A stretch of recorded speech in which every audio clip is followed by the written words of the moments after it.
এই রাজ্যের মুখ্যমন্ত্রী আমরা দেখেছি তিনি সবসময় বলেন মানবো না, সুপ্রিম কোর্ট মানি না, কিছু মানি না, তারপর ঘুরে ফিরে সেই রায় কার্যকর করতে হয়। ইতিমধ্যে বহু মানুষ আরো বেশি অপদস্থ হন, ক্ষতিগ্রস্ত হন, যেমন আমরা শিক্ষক নিয়োগের ক্ষেত্রে দেখেছি। এই যে রায় 25% এক্ষুনি দিতে হবে, এটা সুপ্রিম কোর্ট কিন্তু একটা অন্তর্বর্তীকালীন আদেশও দিয়েছে, কিন্তু রাজ্য সরকার সেই আদেশটা কার্যকর করেননি। ভেবেছিলেন পার পেয়ে যাবেন, যেগুলো আমরা তখন বলিনি। আমরা সুপ্রিম কোর্টকে বারবার ইঙ্গিত দিয়েছি পরিমাণ টাকা তিনি অপচয় করছেন। এই যে এমএলএদের বেতন বাড়িয়েছেন, 5 বছর এমএলএদের বেতন বন্ধ করে দিন, দেখবেন টাকা হয়ে যাবে। এবং যত উনি এইসব করবেন তত ওর নক্কারজনক চেহারাটা মানুষের সামনে পরিষ্কার হয়ে যাবে। এবং এটা যে সরকারি কর্মচারীর ন্যায্য প্রাপ্য অধিকার, তার কোনো রিভিউ হবে না। সুতরাং রিভিউ করে কি হবে? আবার জনগণের পয়সা খরচা হবে, আবার লক্ষ লক্ষ টাকা উকিলদের পেছনে যাবে। উনি ভাবছেন নির্বাচনটা আসছে, নির্বাচন হয়ে যাবে, এবং উনিও মনে প্রাণে জানেন সঠিকভাবে সৎভাবে নির্বাচন হলে ওর ফেরার কোনো আশা নেই। উনি ভাবছেন তখন এই দায়টা নতুন সরকারের ঘাড়ে পড়ে যাবে। আমি দেখিয়ে দেবো টাকা কোথায় আছে। আতঙ্কে ভোগেন, নিরাপত্তা বলয়ের মধ্যে থেকে অনেক বড় বড় কথা বলা যায়। উনি আতঙ্কে 14 তলা থেকে কোনো অপকম্মনা করে বসেন। যে রায় বেরিয়েছে আজকে, কিন্তু এই রায় কার্যকর করতে গেলে আপনাদের পথে নামতে হবে। এখন বলছি পথে নামুন, হাতে লাঠি, তা নাহলে হবে না। নমস্কার দর্শক বন্ধুরা, ইমেজ বেঙ্গলে আপনাদের সকলকে স্বাগত। অত্যন্ত গুরুত্বপূর্ণ একটি খবর, সুপ্রিম কোর্টে যে ডিএ মামলা, তার একটা ইতিবাচক রায় আমরা ইতিমধ্যেই পেয়ে গেছি। কিন্তু প্রশ্ন হচ্ছে, যারা অবসরপ্রাপ্ত কর্মচারী, যারা পেনশনভোগী বা রাজ্য সরকারি যারা কর্মচারী, তাদের একটা প্রশ্ন হচ্ছে যে রায় ঘোষণা হলো, এটা ভীষণ আনন্দের কথা, কিন্তু আমরা কি ডিএ পাবো? ডিএ কি শেষ পর্যন্ত হাতে আসবে?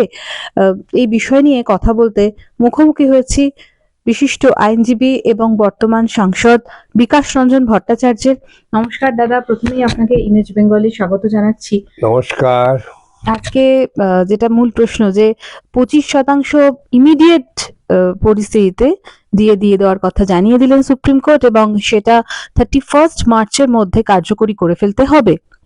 স্বভাবতই আশায় বুক বাঁধছেন অবসরপ্রাপ্ত যারা কর্মচারী, যারা পেনশনভোগী, এবং তার সাথে পাশাপাশি রাজ্য সরকারি কর্মচারীরা। কিন্তু আর একটা প্রশ্ন উল্টো দিক দিয়ে মাথা চাড়া দিচ্ছে। গতকাল যখন মুখ্যমন্ত্রী সাংবাদিক সম্মেলন করলেন বাজেট অধিবেশনের পরে, তখন মুখ্যমন্ত্রীকে সাংবাদিকরা প্রশ্ন করলেন যে এই বিষয়টা নিয়ে মন্তব্য রাখতে, কিন্তু মুখ্যমন্ত্রী স্পষ্ট জানিয়ে দিয়েছেন যে এই বিষয়টিতে একটি কমিটি গঠন করা হবে 5 সদস্যের, তাদের একটা রিভিউ হবে, সেই কমিটি একটি রিভিউ করবে, এবং তারপর কি হয় সেটা তখনই সিদ্ধান্ত নেওয়া হবে। আমাদের যেটা মূল প্রশ্ন, যে সুপ্রিম কোর্ট একটা রায়, সর্বোচ্চ আদালত রায় দিয়ে দেওয়ার পরেও আর কি এরকম কোনো জায়গা থেকে থাকে না। কোনো সাধারণ বুদ্ধি সম্পন্ন মানুষের কাছে এটা কোনো প্রশ্নের ব্যাপার নয়। সুপ্রিম কোর্ট রায় দিয়েছেন, সেই রায়কে কার্যকর করতে হবে। কিন্তু এই রাজ্যের মুখ্যমন্ত্রী আমরা দেখেছি তিনি সবসময় বলেন মানবো না, সুপ্রিম কোর্ট মানি না, কিছু মানি না, তারপর ঘুরে ফিরে সেই রায় কার্যকর করতে হয়। ইতিমধ্যে বহু মানুষ আরো বেশি অপদস্থ হন, ক্ষতিগ্রস্ত হন, যেমন আমরা শিক্ষক নিয়োগের ক্ষেত্রে দেখেছি। হইচই করে লোক ডেকে নিয়ে এসে একবারে ইন্ডোর স্টেডিয়াম ভর্তি করে আমরা যোগ্য অযোগ্য লোক নাটকের মতো নিয়ে গেছিলেন। তো শেষ পর্যন্ত তো করতে হচ্ছে, এবং এর মাঝামাঝি আরো বহু ছেলে মেয়ে তারা অপদস্থ হলো।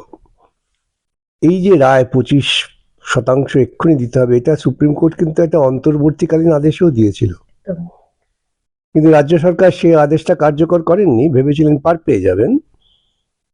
এই জন্যই সুপ্রিম কোর্ট পুরো মামলা শুনে দিয়ে চূড়ান্ত রায় দিয়ে পরিষ্কার ঘোষণা করে দিয়েছেন যে কলকাতা হাইকোর্টের রায় ঠিক রায়।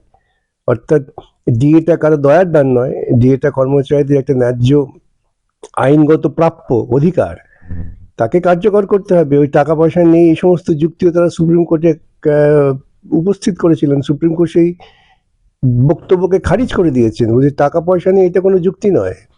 এটা তো তুমি জানো, তোমার এটা বিধিবদ্ধ দায়িত্ব ছিল, তার জন্য তুমি টাকার ব্যবস্থা না করে, যেগুলো আমরা তখন বলিনি, আমরা সুপ্রিম কোর্টকে বারবার ইঙ্গিত দিয়েছি টাকা নেই, এই কথা বললে আমাদের পাল্টা অনেক কথা বলার আছে, সেটা খুব অস্বস্তিকর হবে। তুমি জনগণের টাকা দিয়ে বিজ্ঞাপনে কোটি কোটি টাকা খরচা করছো, নাচা গানা, তারপর মন্দির মসজিদ, এইসব করে তো তুমি সর্বনাশ করছো। সুতরাং টাকা নেই এটা কোনো অজুহাত নয়, এবং তাতে কোনো কাজ হবে না। টাকা আছে, যে পরিমাণ টাকা তিনি অপচয় করছেন, এই যে এমএলএদের বেতন বাড়িয়েছেন, 5 বছর এমএলএদের বেতন বন্ধ করে দিন, দেখবেন টাকা হয়ে যাবে। সুতরাং রাজনৈতিকভাবে দেউলিয়া হয়ে গেলে পরে এই সমস্ত প্রলাপ বকতে হয়। আজকে পশ্চিমবঙ্গের মুখ্যমন্ত্রী প্রলাপ বকছেন, আর আরেকজন দিল্লিতে আছেন, তিনি পার্লামেন্ট থেকে পালিয়ে যাচ্ছেন। এই একই চরিত্রের এরা। কিন্তু প্রশ্ন হচ্ছে, মুখ্যমন্ত্রী গতকাল যেটা বলেছিলেন যে অন্যান্য যে সমস্ত রাজ্য তারা পেনশন দেয় না, আমরা পেনশন দিই, যদি পেনশন না দিতে হতো তাহলে কত টাকা বেঁচে যেত, এই প্রসঙ্গে মুখ্যমন্ত্রী এটা বলছেন। আরেকটা প্রলাপ, এটা যুক্তি ওরা খাড়া করেছিলেন সুপ্রিম কোর্টে, যে আমরা পেনশন নিয়ে, তাহলে তুমি দাও, এই দায়িত্ব নিয়েছে বামফ্রন্ট সরকার আমাদের দায়িত্ব নেওয়া হয়েছিল, তারা তো কার্যকর করেছে। তোমার থেকে অনেক বেশি উন্নয়নমূলক কাজ বামফ্রন্টের আমলে হয়েছিল, তুমি তো কোনো মৌলিক উন্নয়নের কাজ তো কিছু হয়নি। মন্দির করে কি মৌলিক উন্নয়নের কাজ নাকি? রোজ খবরের কাগজে বিজ্ঞাপন দেয় কি উন্নয়নের কাজ নাকি? এফএম রেডিওতে বিভিন্ন জায়গায় বিজ্ঞাপন দেয় কি উন্নয়নের কাজ নাকি? জনগণের করের টাকাটা জনগণের মৌলিক স্বার্থে ব্যবহার করতে হবে, এবং যত উনি এইসব করবেন তত ওর নক্কারজনক চেহারাটা মানুষের সামনে পরিষ্কার হয়ে যাবে। রাজ্য সরকার কি পুনরায় রিভিউ পিটিশন করতে পারেন? সেখানে রিভিউ করতে পারে, সবকিছু করতে পারেন, কিন্তু হাইকোর্টের আদেশকে মান্যতা দেওয়ার পর তাকে রিভিউতে যেতে হবে। এই 25% টাকা দিতে হবে, এর কোনো রিভিউ হয় না। এবং এটা যে সরকারি কর্মচারীর ন্যায্য প্রাপ্য অধিকার, তার কোনো রিভিউ হবে না। সুতরাং রিভিউ করে কি হবে? আবার জনগণের পয়সা খরচা হবে, আবার লক্ষ লক্ষ টাকা উকিলদের পেছনে যাবে। তাহলে কি শুধুমাত্র সময়েরই অপব্যয় হচ্ছে? একেবারে উনি সময় অপব্যয় করছেন। উনি ভাবছেন নির্বাচনটা আসছে, নির্বাচন হয়ে যাবে, এবং উনিও মনে প্রাণে জানেন সঠিকভাবে সৎভাবে নির্বাচন হলে ওর ফেরার কোনো আশা নেই। উনি ভাবছেন তখন এই দায়টা নতুন সরকারের ঘাড়ে পড়ে যাবে। এত বিপুল পরিমাণ টাকা যেটা দিতে হবে, 25% যদি হয় তাহলে সেটাও তো একটা বিরাট অঙ্কের টাকা। তাহলে সেই টাকা দেওয়ার জন্য সত্যি কি রাজ্য সরকারের হাতে এতটা টাকা নেই বলে এই সিদ্ধান্ত? আমার যারা আন্দোলন করছেন, সে আন্দোলনকারীদের একজন, তিনি একটা উচ্চ পর্যায়ের সরকারি অফিসার ছিলেন, শ্যামল বাবু। তিনি তো প্রকাশ্যে বলেছেন, আমি দেখিয়ে দেবো টাকা কোথায় আছে। তো শ্যামল বাবু চ্যালেঞ্জটা গ্রহণ করুন। তিনি তো সরকারের উচ্চ পদাধিকারী বা জয়েন্ট সেক্রেটারি ছিলেন, তিনি তো জানেন সব। তো তার সেই বক্তব্যটাকে মান্যতা দিয়ে তাকে ডেকে আলোচনা করে দেখুক, উনি দেখিয়ে দেবেন কোথায় টাকা আছে। আজকে যখন ডিএ আন্দোলনকারীরা তারা যখন যাচ্ছিলেন নবান্নে, যে রায়টি তার ফাইনাল কপি যেটা সেটা জমা দিতে, সেখানেও তাদের পুলিশ কিন্তু আটকে দিয়েছে। সে তো পুলিশের উপর নির্দেশ আছে, উনি তো আতঙ্কে ভোগেন। নিরাপত্তা বলয়ের মধ্যে থেকে অনেক বড় বড় কথা বলা যায়, উনি নিরাপত্তা বলয়ের মধ্যে থাকেন, আতঙ্কে থাকেন, তাই পুলিশ এমনকি একটা ডেপুটেশন দিতে গেলে পরেও পুলিশের উপর নির্দেশ আছে, আটকে দেবে, আটকে দিচ্ছে। সেই তো 14 তলায় উঠে গিয়েছেন। রাইটার্স বিল্ডিং এ তো লোকে হাতে ধরা ছোঁয়ার মধ্যে ছিল, তাই না? 14 তলায় উঠে গেছেন আতঙ্কে, 14 তলা থেকে কোনো অপকর্ম না করে বসেন। কিন্তু ভোটের আগে এই যে বিপুল পরিমাণ টাকা না দেওয়াটা, সেটাও তো একটা বিরাট সংখ্যক মানুষের মধ্যে একটা ভরসা হারানো। বটেই তো। উনি তো এসব, উনি ভাবছেন যে আমি ওই বিভিন্ন শ্রী প্রকল্প, আমি ব্র্যাকেটে বিশ্রী প্রকল্প, তা দিয়ে মানুষের আমি মূল্যবোধ, চেতনা, স্বাধিকার এগুলোকে কিনে নেব। এর বাইরে তো কোনো চিন্তা নেই। দেখছেন না, আশা কর্মীরা তো ইতিমধ্যেই রাস্তায় নেমেছেন যে ওই সব ছেলে মানুষের ছাড়ুন, 100-1000 টাকা কিছু হবে না। তারপর তিনি বেকারদের কাজ দিতে পাচ্ছেন না, তাদের বলছেন কি 1300 না 1500 টাকা। আবার সেগুলো আবার হিন্দিতে কেন বলেন জানি না। পশ্চিমবঙ্গের মুখ্যমন্ত্রী বাংলায় বলতে অসুবিধা করতে আমি বুঝি না, তিনি হিন্দিতে বলছিলেন, আমি কথা শুনলাম একটা।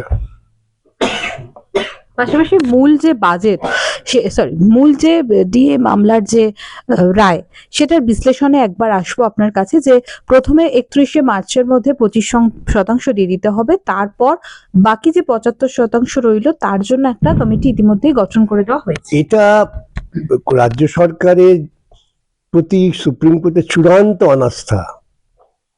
তার কারণ হচ্ছে, আরো কারণ আছে। আমাদের এখানে ট্রাইব্যুনাল যে রায় দিয়েছিলেন, যে রায়টা হাইকোর্ট মান্যতা দিয়েছিল, সেখানে বলা হয়েছিল যে সরকারের দপ্তরে যিনি চিফ সেক্রেটারি, ফিনান্স সেক্রেটারি, তারা বসে ঠিক করবেন। তো সেটা তিনি মান্যতা দেননি। তার মানে তিনি ফিনান্স সেক্রেটারি, চিফ সেক্রেটারি, তাদের উপর ভরসা নেই। সেই জন্য সুপ্রিম কোর্ট বলেছে তোমাদের কোনো সরকারের উপর কর্মীদের ভরসা নেই, আমি নতুন কমিটি করে দিলাম 3 জন বিচারপতিকে দিয়ে।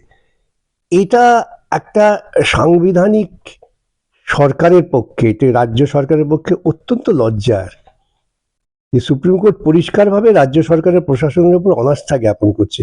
অবশ্যই এইসব বোঝবার ক্ষমতা ওর নেই, ওর যারা মুখপাত্র বসেন তাদেরও নেই। তাহলে শেষ পর্যন্ত ডিএ পাওয়ার জন্য এই সময় নষ্ট করা ছাড়া যারা রাজ্য সরকারি কর্মচারী বা আন্দোলনকারী তাদের কি করণীয়? উনি চান বিশৃঙ্খলা। বিশৃঙ্খলা তৈরি হওয়ার প্রত্যেকটা উপাদান তিনি তৈরি করেন এবং সেটাকে লালন করেন। উনি ভেবেছিলেন যে এই ওর তো কিছু চাটুকার সরকারি কর্মচারীও আছেন যারা মনে করেন যে কাটমানির পদ্ধতিতে তাদের উপায়টা ঠিক থাকবে, তাদের দিয়ে খুব উনি সরকারি কর্মচারী যারা আন্দোলন করছেন তাদের বিরুদ্ধে অনেক কটু কথাও বলেছেন।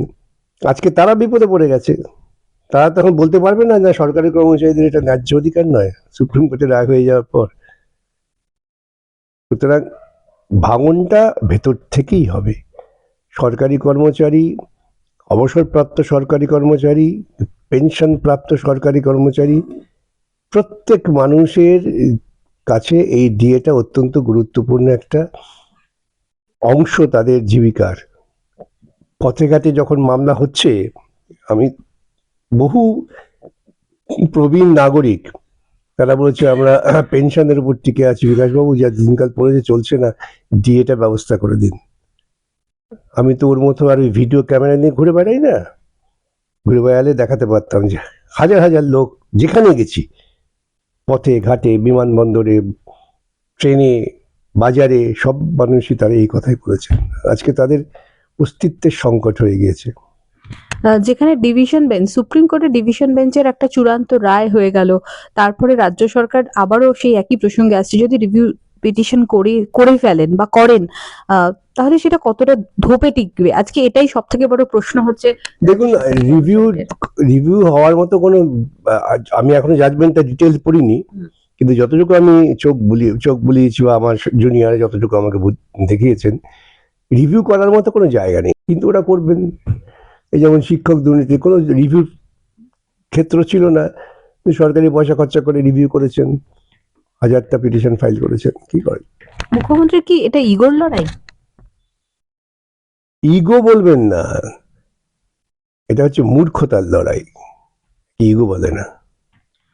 আগামী 8ই ফেব্রুয়ারি সুবোধ মল্লিক স্কোয়ার থেকে রানী রাসমণি রোড পর্যন্ত ডিএ আন্দোলনকারীরা এবার পথে নামবেন। আমি তো বহুদিন আগেই বলেছি, যেদিনকে হাইকোর্টের রায় হয়েছে সেদিনই রানী রাসমণি রোডে সরকারি কর্মচারীদের জমায়েত ছিল। তারা আমাকে আহ্বান করেছিলেন সেখানে তাদের উদ্দেশ্যে কিছু কথা বলার জন্য। আমি প্রথম কথাই তাদের বলেছি যে রায় বেরিয়েছে আজকে, কিন্তু এই রায় কার্যকর করতে গেলে আপনাদের পথে নামতে হবে। এখন বলছি পথে নামুন, হাতে লাঠি, তা নাহলে হবে না। কেন আপনারা পথে নামলে গুন্ডাদের উনি ব্যবহার করার চেষ্টা করবেন, সেই গুন্ডাদের প্রতিহত করতে গেলে পরে আপনাদের আত্মরক্ষার জন্য হাতে লাঠি রাখা দরকার। একেবারে